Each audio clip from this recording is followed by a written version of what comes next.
അമേരിക്കയ്ക്ക് ഇന്ത്യയുടെ ശക്തമായ മറുപടി വന്നിരിക്കുകയാണ്. ഇന്ത്യക്ക് 500% തീരുവ ചുമത്തുമെന്നാണ് ഡൊണാൾഡ് ട്രംപ് ഇപ്പോൾ ഭീഷണിപ്പെടുത്തിയിരിക്കുന്നത്.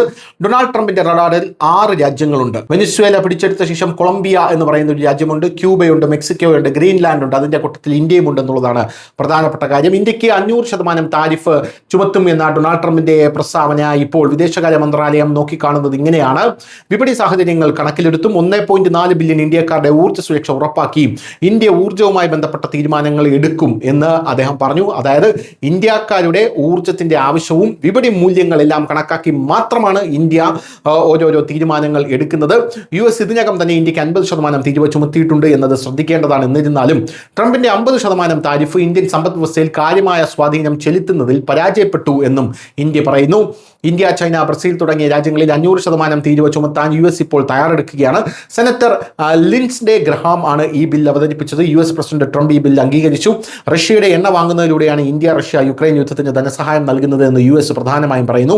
വിദേശകാര്യ മന്ത്രാലയ വക്താവ് രൺധീർ ജയ്സ്വാൾ ഒരു പത്രസമ്മേളനത്തിൽ പറയുന്നത്, ഈ ബില്ലുമായി ബന്ധപ്പെട്ട വിഷയത്തിൽ ഞങ്ങൾ സൂക്ഷ്മമായി കാര്യങ്ങൾ പഠിച്ചുകൊണ്ടിരിക്കുകയാണ്. ഇതിനു പുറമെ US വാണിജ്യ സെക്രട്ടറി ലുട്നിക്കിന്റെ അവകാശവാദവും അദ്ദേഹം തെറ്റാണെന്ന് വിശേഷിപ്പിച്ചു.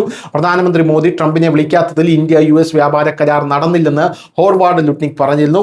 ഇന്ത്യയും അമേരിക്കയും തമ്മിലുള്ള വ്യാപാര കരാർ തയ്യാറാണെന്ന് ലുട്നിക് ഇതുവരെ അവകാശപ്പെട്ടിരുന്നു.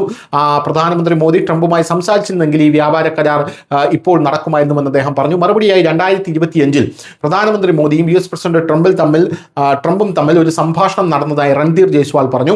ഒരു സമയത്ത് അമേരിക്ക 50% താരിഫ് ഏർപ്പെടുത്തുന്നതിനെ കുറിച്ച് ചർച്ചകൾ നടന്നിരുന്നു. അതിനുശേഷം ഇന്ത്യയല്ല, US പ്രസിഡന്റ് ഡൊണാൾഡ് ട്രംപ് തന്നെയാണ് പ്രധാനമന്ത്രി മോദിക്ക് ജന്മദിനാശംസകൾ നേർന്ന് വീണ്ടും ചർച്ചകൾ ആരംഭിച്ചത്. ഇതിനുശേഷം ഡിസംബറിൽ ഇരുവരും ചർച്ചകൾ നടത്തുകയും സമഗ്ര പങ്കാളിത്തത്തിന്റെ വിവിധ വശങ്ങൾ ചർച്ച ചെയ്യുകയും ചെയ്തു. ചർച്ചയുടെ മിക്കവാറും എല്ലാ പ്രധാന വശങ്ങളും തന്നെ അവിടെ ഡിസ്കസ് ചെയ്യപ്പെട്ടു. കഴിഞ്ഞ വർഷം ഫെബ്രുവരി 13 മുതൽ ഇന്ത്യയും US ഒരു ഉഭയകക്ഷി വ്യാപാര കരാറിൽ പ്രതിജ്ഞാബദ്ധരാണെന്ന് അദ്ദേഹം പറഞ്ഞു. സന്തുലിതവും പ്രായോഗികവുമായിട്ടുള്ള ഒരു വ്യാപാര കരാറിലെത്താൻ ഇരുപക്ഷവും നിരവധി റൗണ്ട് ചർച്ചകൾ നടത്തിയിട്ടുണ്ട് എന്നുമാണ് ഇപ്പോൾ രൺധീർ ജയ്സ്വാൾ പറയുന്നത്. News desk Malayalam.